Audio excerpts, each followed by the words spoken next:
Assalamualaikum warahmatullahi wabarakatuh.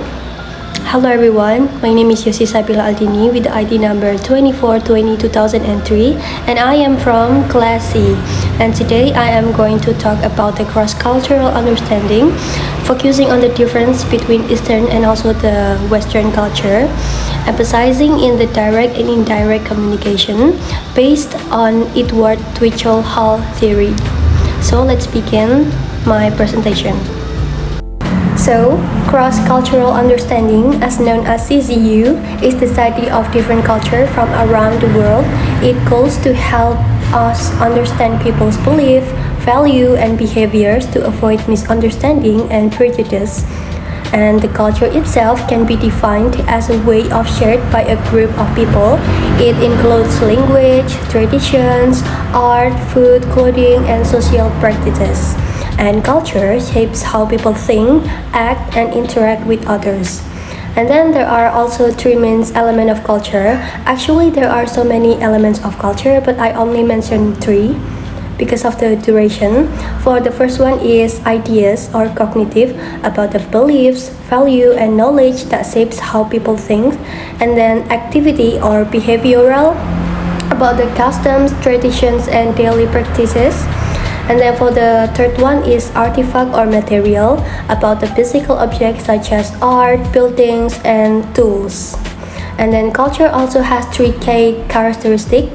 It is learned, shared, and dynamic, meaning it changes over the time. And understanding this concept is very important, especially for English department students, because when we learn English, we don't just learn the language, but we also learn about the cultures of people who speak it. And then this helps us communicate better and show respect toward people from different backgrounds.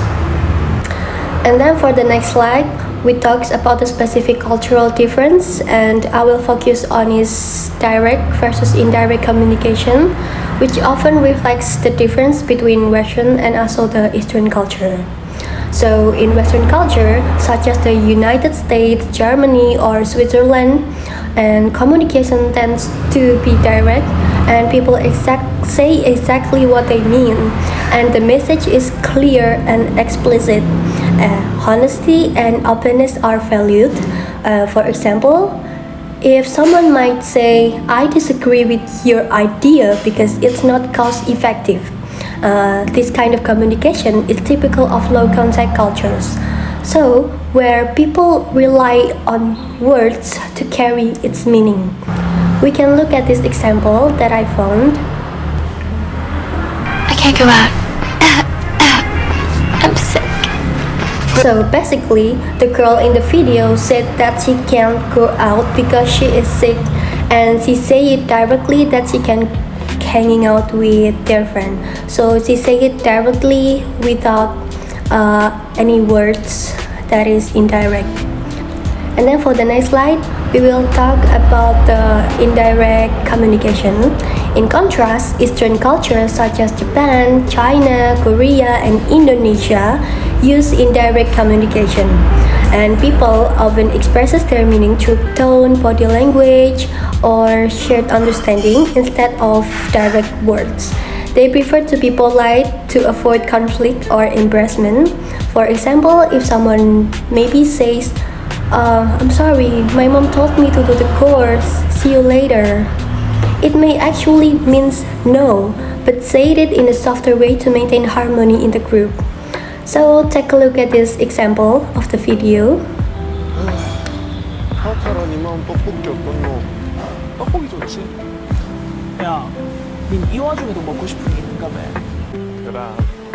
야, 나는 엄마 심부름해야 돼서 먼저 간대. 안 먹고? 나가라.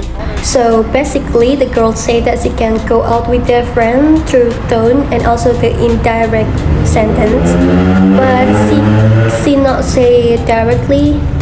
She implies that she can go out with their friend in indirect word. But in addition, the girl said that she cannot hanging out with their friend, but she didn't say no directly. And then next slide. To explain this difference, we can use Edward Twitchell-Hall's theory of high contact and low contact culture. Hall said that in high contact culture, like most Eastern society, the meaning is embedded in the contact, such as relationship, tone, and nonverbal cues. And then word don't need to be too direct because people share common understanding, and meanwhile in low contact culture like Western countries, meaning is mostly in the word themselves. People come from more individualistic and diverse backgrounds, so the message must be clear and detailed. And therefore, according to Hall theory, that Eastern culture favor indirect communication because they are high contact, while the Western culture prefer direct communication because they are low contact. And then, in conclusion, to summarize this material, culture shapes the way we communicate. Western culture, which are low contact, use direct communication that values clarity and honesty. And then for the Eastern culture, which are high contact communication, use indirect communication that values politeness and also the harmony. And then through Edward Twitchell-Hall's theory, we can understand that communication styles are not right or wrong, just different. And by learning these differences, we can become more respectful and effective communication in internal and multi-structural settings. So, thank you. That's all the detail about the indirect and also the direct communication based on Edward Twitchell-Hall's theory. That's all for me. Thank you.